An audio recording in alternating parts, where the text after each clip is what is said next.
Frooglesim videos are powered by Jetline Systems. Hello YouTube, this is Frugal and this is a very late news show for today, Tuesday, April the 30th. First up, Rex Environment Force. Rex Simulations have released Environment Force, which is a complete overhaul of the shader and environmental effects within Prepared, but that's really understating what it does. It allows real-time dynamic shader changes and environmental changes within the sim, and provides a complete UI to tweak the sim, again in real time, so you can view results instantly. It does things like smoothing weather changes, it also works with all major weather engines, and it completely overhauls cloud morphing, sky and cloud coloring, visibility, watercoloring, terrain coloring, and a whole lot more. It can also be completely customized or automated to accurately and automatically reflect the current weather conditions. If you think I'm struggling to describe it, you'd actually be correct. It is pretty difficult to describe, to be honest. Check out the rexsimulations.com link in the show notes below for the full list of everything it does. It is actually truly stunningly impressive, and it is out now for Prepared version 4, costing you €29.46. Next up, Just Flight's VFR Real Scenery Volume 2. Now, Just Flight have entered the fray with the first entry in this year's longest ever product name. The full product name is Just Flight VFR Real Scenery Next Gen 3D Volume 2 Central England and North Wales. Try fitting that on an award. It is the next volume in Just Flight's Next Gen 3D series, and it's not just photo real scenery, it also includes something called the GenMark system to add a massive set of auto-gen changes, hence the 3D part of the name. It features a built-in scenery manager to fully tweak and customize the scenery for the best performance on your machine, and the package actually claims good performance boost anyway over default scenery because the new autogen and texture system is more efficient than the generic tile system that the sims use out of the box.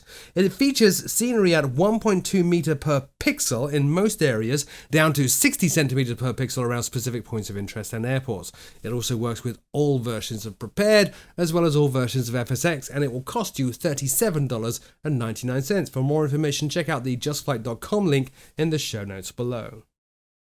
Next up, fairly big release, FlyTampa Vegas. FlyTampa Vegas has released, and it features high-resolution photo scenery for the entirety of the city of Las Vegas, as well as, of course, the airport.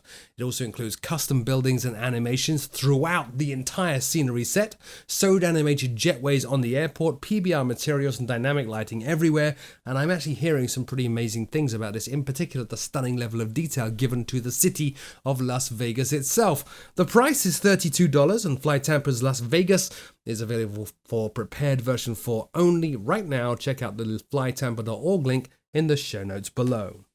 Next up, a product that I have missed, and one of you at least has been hounding me to cover it. I'm so sorry. Flightbeam's Wellington International, or November Zulu Whiskey November. Wellington International Airport, which is the capital of New Zealand, is covered in Flightbeam's latest release. It is an airport surrounded by hills and water, making approaches not only very scenic, but also quite challenging. Now, it also features a new technology called Wet FX, which makes the tarmac accurately reflect how wet it is, based on obviously rain and stuff like that. It also includes the whole of the Miramar Peninsula around the airport. The scenery package includes dynamic lighting. Key areas of the terminal interiors are also modeled, and it also includes sewed animated jetways and 4K textures. The price for Flightbeam Wellington International, or NZWN, is $24.99. It's available right now for Prepared 3 and 4 only. For more information, check out the first flightbeam.net link in the show notes below. Sticking with Flightbeam though, the next product is Flightbeam's Quito, or Mariscal Sucre International Airport. Now, this is actually Ecuador's busiest airport, and again it's surrounded by mountains and volcanoes, making approaches both tricky and stunning. The scenery features 4K textures, accurate ground vehicles, dynamic runway lights, terminal interiors as well, and a config tool to optimize the scenery to your specific PC. The price for Flightbeam's Quito is $25.99, and this is available for Prepared version 4 only. Over now to X-Plane and the release of ImagineSim's Austin for X-Plane. ImagineSim's latest X-Plane scenery covers Austin Bergstrom International. It features realistic weathered and worn ground markings, thousands of hand-placed trees and 3D grass, seasonal textures, accurate apron and support vehicles, dynamic lighting throughout, and has been tested by real-life pilots that fly in and out of the scenery as well, which is an unusual thing to see actually on a scenery set of features this thing. It even includes a config tool to tweak the scenery to your personal preference and machine. The price for ImagineSim's Austin for X-Plane is £22.99. It is available right now for X-Plane 11 only. For more information, check out the ImagineSim.net link in the show notes below. Now, our final news is actually very cool. Laminar, the developers behind X-Plane, are hosting a landing competition at FlightSim Expo. FlightSim Expo is coming up. It is in fact June the 7th to the 9th this year, and it is in my hometown of Orlando, Florida. I am attending. I have turned down requests to present and speak. I really just want to go and hang out with you guys and have a lot of fun. I don't really want any pressure.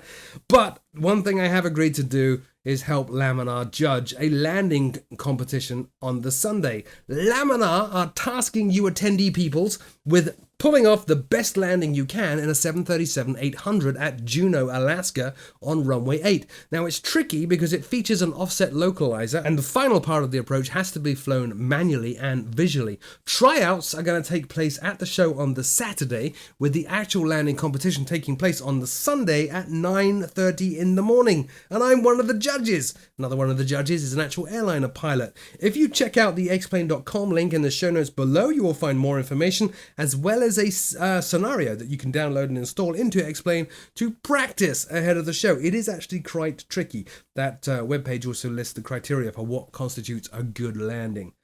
That's it for this week's rather late news show. I am sorry it's late. I decided to have a life this weekend. As always, if I did miss something, leave me a comment in the comment section below. I'll take a look to see if I should include it in next week's show.